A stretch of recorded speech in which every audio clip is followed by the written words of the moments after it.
वालेकुम viewers, welcome to my channel and viewers, उम्मीद करती हूँ आप सब लोग खैरियत से होंगे। व्यूवर्स, आज मैं आपके साथ नेक्सम कैप्सूल्स 40 mg के बारे में कंप्लीट रिव्यू करूंगी कि इसके यूजेस, साइड इफेक्ट्स, कॉन्ट्राइंडिकेशंस और तरीका इस्तेमाल क्या है, इसकी प्राइस क्या है। तो नेक्सम कैप्सूल्स के बारे में कंप्लीट रिव्यू आज की वीडियो में आप जान सकते हैं। व्यूवर्स, इससे पहले मैं आपसे रिक्वेस्ट करूंगी कि आप मेरे चैनल को सब्सक्राइब कर दीजिए ताकि मेडिसिन से रिलेटेड इंफॉर्मेशन डेली बेसिस पर मैं आप तक पहुंचाती रहूं। तो व्यूवर्स, स्टार्ट करते हैं नेक्सम कैप्सूल्स का रिव्यू, जो कि 20 mg और 40 mg की स्ट्रेंथ में अवेलेबल होते हैं। इसकी कंपोजिशन है एसोमेप्राजोल। एसोमेप्राजोल जो कि एक प्रोटॉन पंप इनहिबिटर है। ये स्टमक से बनने वाले एसिड यानी मैदे से बनने वाले तेजाब की मिकदार को कम करता है और इस तरह से मुख्तलिफ कंडीशंस को ट्रीट करने में इस्तेमाल किया जाता है। व्यूवर्स, बात कर लेते हैं नेक्सम कैप्सूल्स को किन कंडीशंस में इस्तेमाल कर सकते हैं। तो व्यूवर्स, इसको मैदे के तमाम मसाइल में इस्तेमाल किया जाता है। जब मैदे की तेजाबियत बढ़ जाती है, इससे आपको मैदे की जलन, बदहजमी और दिल की जलन होना शुरू हो जाती है, खाना हजम नहीं हो रहा होता, तो इस कंडीशन में नेक्सम कैप्सूल्स का इस्तेमाल किया जाता है, जो कि बहुत ही इफेक्टिव है। उसके अलावा इसको GERD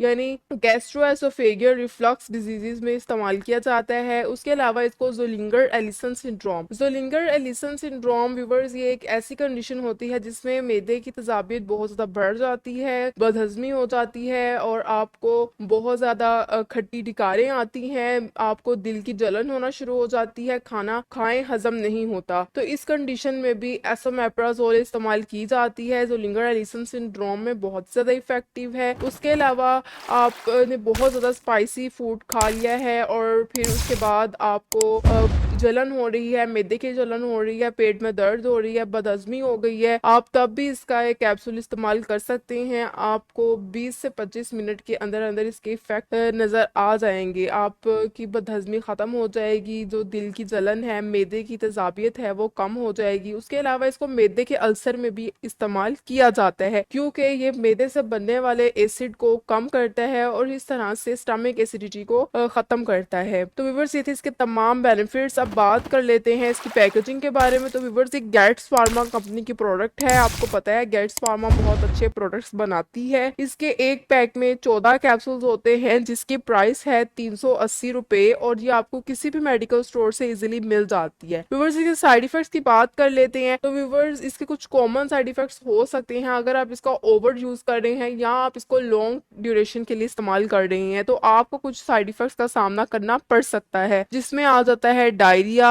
आपको मसल क्रैम्प्स हो जाएंगे, मसल्स में पेन होगी, एबनॉर्मल हार्ट बीट। ये इसके कुछ कॉमन साइड इफेक्ट्स हो सकते हैं। व्यूवर्स, कौन से लोग इसको इस्तेमाल नहीं कर सकते? तो व्यूवर्स, इसको लिवर के पेशेंट, किडनी के पेशेंट इस्तेमाल नहीं कर सकते और वो पेशेंट्स जो एसोमेप्राजोल से एलर्जिक हैं वो भी इसको इस्तेमाल नहीं कर सकते। व्यूवर्स, ये तमाम इन्फॉर्मेशन नेक्सम कैप्सूल्स के बारे में। अगर आपको इन्फॉर्मेशन पसंद आए, इसको जरूर लाइक कीजिएगा और मेरे चैनल को जरूर सब्सक्राइब कर दीजिएगा। Thank you, Allah Hafiz.